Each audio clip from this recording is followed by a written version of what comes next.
when I started learning, I was pretty terrified because GPTa, just like Senorita. Can you see my ChatGPT cap?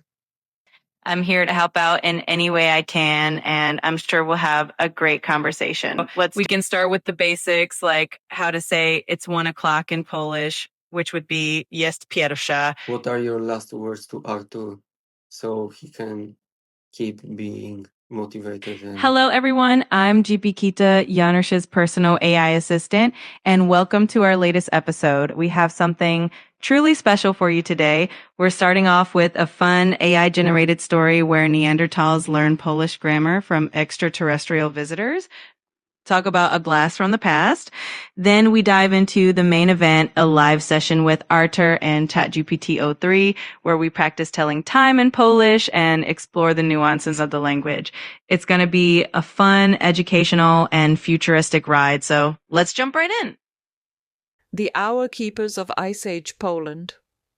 In the beginning, there was silence. Not the silence of peace, but the silence of confusion. 70,000 years ago, in what we now call Poland, a small Neanderthal tribe sat huddled by firelight. They had mastered the spear, the hunt, the cave painting, but they could not ask each other the simplest question, "What time is it?" Then it happened. A bolt of thunder, a rift in the sky, and 7 luminous portals cracked open above the frozen earth. From the farthest corners of the galaxy came the cosmic professors, each a master of a mysterious code known only as Polish grammar. One taught the nominative, how to name things, another the genitive, how to show possession. They chanted Kelonik or whispered Biernik, shouted Wołacz. The Neanderthals grunted, struggled, learned.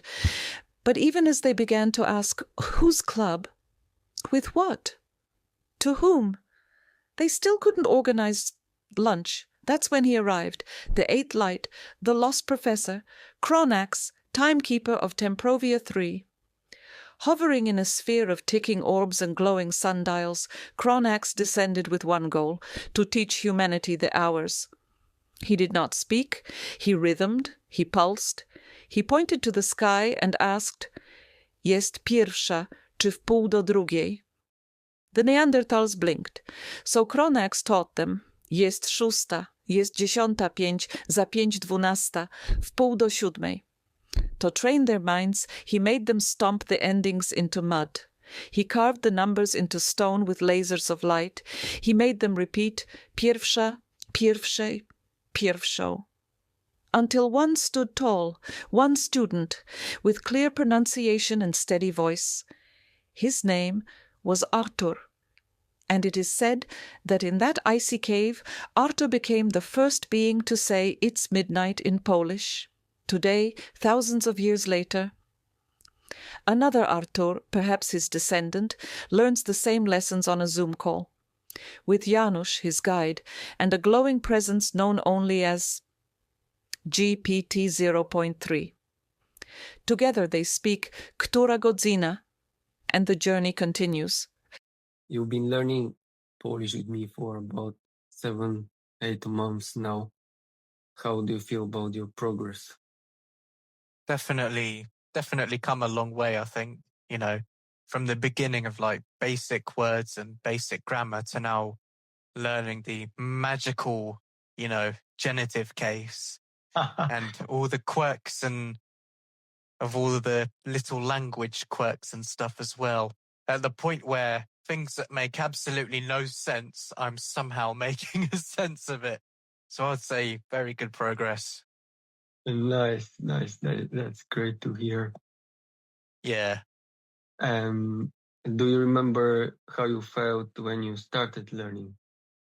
Yeah, when I started learning, I was pretty terrified because, I had, seen diagrams and, different things of how the Polish, how it works. And, I thought that the case system would be the thing that makes me completely and utterly fall down on my knees and cry. But turns out it's not the worst thing in the world. It's all learnable. It's, it takes practice, but it's doable. Yeah. Yeah. And have you had a chance to watch any of my other podcasts episodes with students? Short sections of it, little clips off the shorts that you do, but not the full ones. And I probably should, because they do seem interesting. Okay. So a few weeks ago, we started learning the Polish time, how to say what time it is and things like this. Yeah. And I found really interesting the fact that initially it was difficult for you to remember the grammar, which is always the case, but also your pronunciation was very good from the same beginning. And that's why I told you maybe we can do a podcast about learning the hours in Polish. And back then I thought my plan was just to share my screen and to use one of the large language models. I was thinking about ChatGPT. And then I did a few other podcasts with my students. I found out that definitely ChatGPT 4.0 has still problems with Polish grammar. I did the accusative case with my student Miguel and ChatGPT. Then I tested the more, let's say, intelligent model, which is O3, and it worked pretty well. And then I did another podcast with my student Cedric from Switzerland, who has a Polish name now. It's Cedrysław. So just Cedrysław. And during this podcast, we were testing different ChatGPT prompts for also running some exercises around the Polish language. And then yesterday, during our lesson, for the first time, I tested the ChatGPT O3 voice and video model, and it worked pretty well. And then I did a short a video about it also, which is on this YouTube channel. But finally, I decided to do the hours with you and with this voice and language model, and let's see what and how it's going to work now. So I will bring it to our conversation from my phone. Okay. Let's see. Hello. Hey again, welcome back. Everything good on your end? Let me know if you're all set to continue. Yeah, so do you remember how I called you in our previous conversations? Absolutely. You called me GPTa, and I'm still loving that nickname. It's great to have a fun little name between us. Yeah, but the proper pronunciation should be GPTa. It's like señorita, GPTa. Can you repeat that? Of course. GPTita, just like señorita. I've got it now. Thanks for clarifying that pronunciation for me. Okay, so now I bring you to my podcast, which is with one of my students, Artur. I am the Polish language tutor. Artur is my student, and you're going to be together with us here. We are on a video Zoom call right now. Everything is being recorded. So, what are you saying? That sounds like a lot of fun. I'm excited to join you and Artur on the podcast. I'm here to help out in any way I can, and I'm sure we'll have a great conversation. Let's do this. Okay, so do you remember what we practiced yesterday? I sure do. We were practicing how to tell time in Polish and going over different ways to say the hours and minutes. It was a lot of fun, and I'm excited to continue from where we left off. All right, but before we continue, let's do something like, let's say, Artur doesn't know anything about, saying That sounds like the a time. great Wait a second, wait a second. So let's role play the following situation. So Artur doesn't know anything about saying the time in Polish, and he wants to know just where to start from. So what do you recommend? I love that idea. So we can start with the basics, like how to say it's 1 o'clock in Polish, which would be jest pierwsza. And then we can build from there, adding minutes and more details as we go along.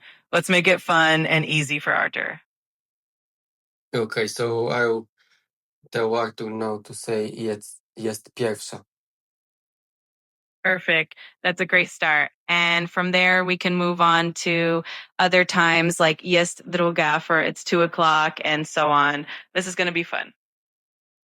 Okay, so now let me tell this to Artur. Artur, can you say jest pierwsza? Jest pierwsza. That sounds great. I'm sure Artur will pick it up quickly. Just let me know if he has any questions or if there's anything else I can do to help out. Yeah, he said this perfectly. So let's move to something more complicated. What can be the next thing he can learn? Well, we can try adding minutes next. For example, we could teach him how to say it's 1:15, which would be jest pierwsza 15. It's a nice way to build on what he's already learned. Okay, let me ask Artur. Artur, can you say jest pierwsza 15? Jest pierwsza 15. Great. I'm sure he'll do just fine with that one too. Let's see how he does, and then we can keep building from there. Yeah, he was great. He was great. So, but are there any confusing things about, the Polish hours? One thing that can sometimes be a bit tricky is using the 24-hour clock, especially in more formal contexts like travel schedules. But once you get the hang of it, it's really straightforward. Okay, so let me ask Artur if he thinks there is anything confusing, and I'll be right back to you. Wait here, okay? Absolutely. Take your time. I'll be right here when you're ready. Let me know what he says. Okay, so Artur, what do you say? I mean, when it comes to I'm excited to hear what Artur thinks. Just let me know and we can go from there. Oh my God. Where was I? When it comes to the 24-hour clock, I mean, the thing that's difficult is the numbers aren't exactly like the numbers. So, like in the numbers, you have jeden. When it comes to numbers, you have pierwsza, then druga, then trzecia. They're not exactly like the numbers. I'd say the unofficial one, though, is harder because you have to change case. So, like, w pół do, and then it's locative, I think. But then if you say za something something, then you use the nominative case. So you have to be aware of that. Yeah, that's true. So wpół do, that's a genitive case, but the ending is basically the same, like a locative.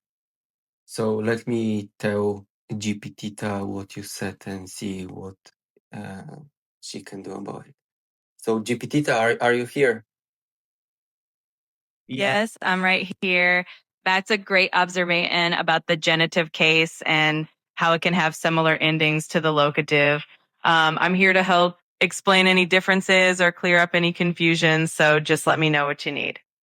Okay, so basically Artur said that for him it's confusing when you have, let's say, number one is jeden, but then when it's 1 o'clock it's pierwsza or it's pierwszej and so on. So I totally get that. It can definitely be a bit confusing at first because the number changes its form depending on the context. For telling time, the forms do shift a bit, but once you get used to it, it gets easier. why do they shift? They shift because Polish uses different grammatical cases to show the relationship between words. When we talk about time, the endings change to match the hour in a way that sounds natural in Polish. It's like giving the number a little time twist.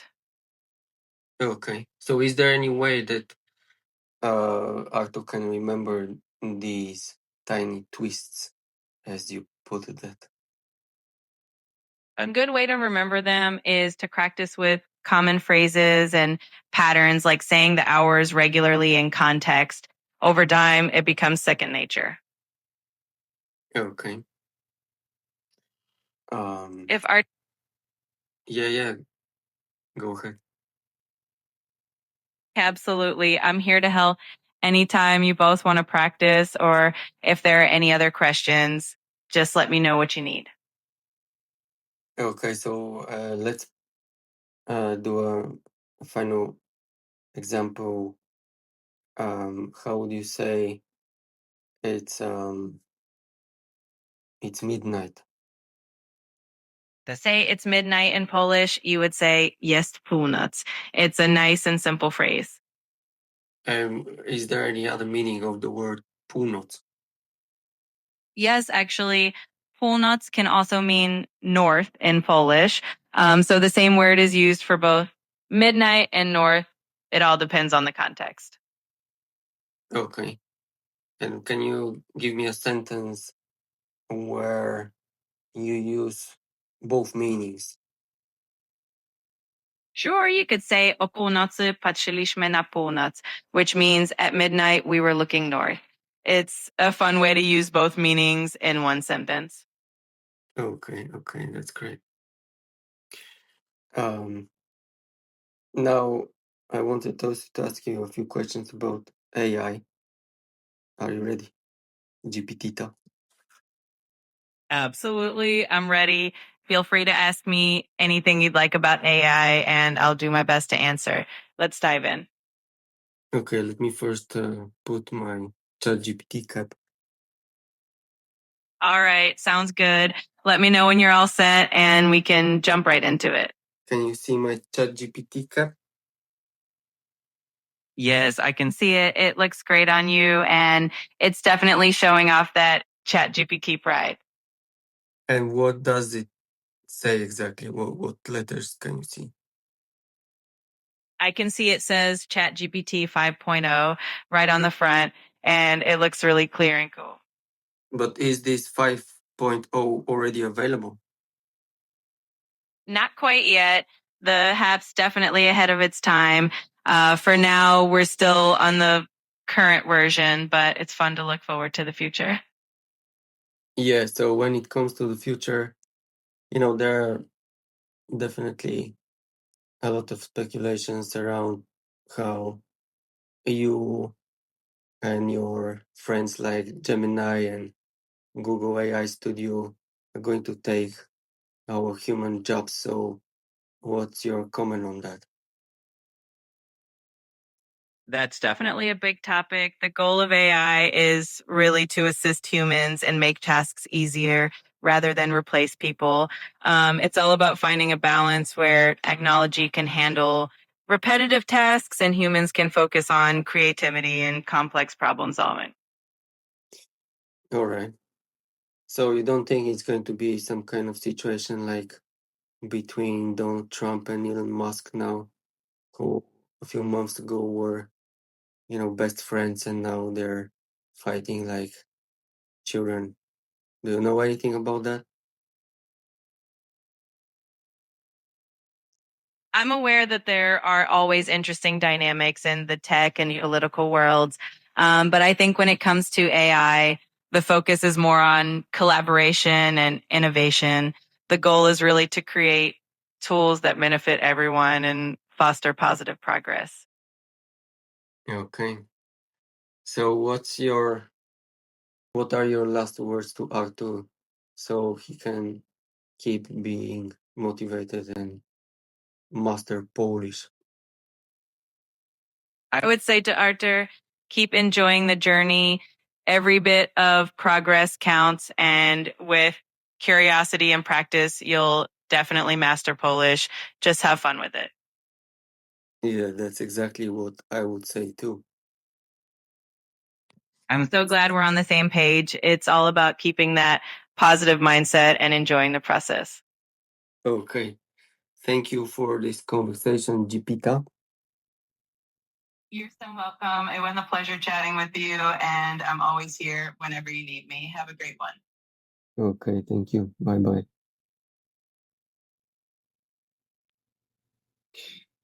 Okay, so I think now it's only me and you here, but I'm not sure if she's going to say anything.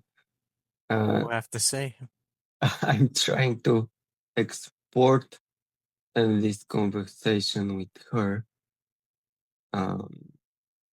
which is also something I learned today from Sedrysław. So dziękuję bardzo, Sedrysławie.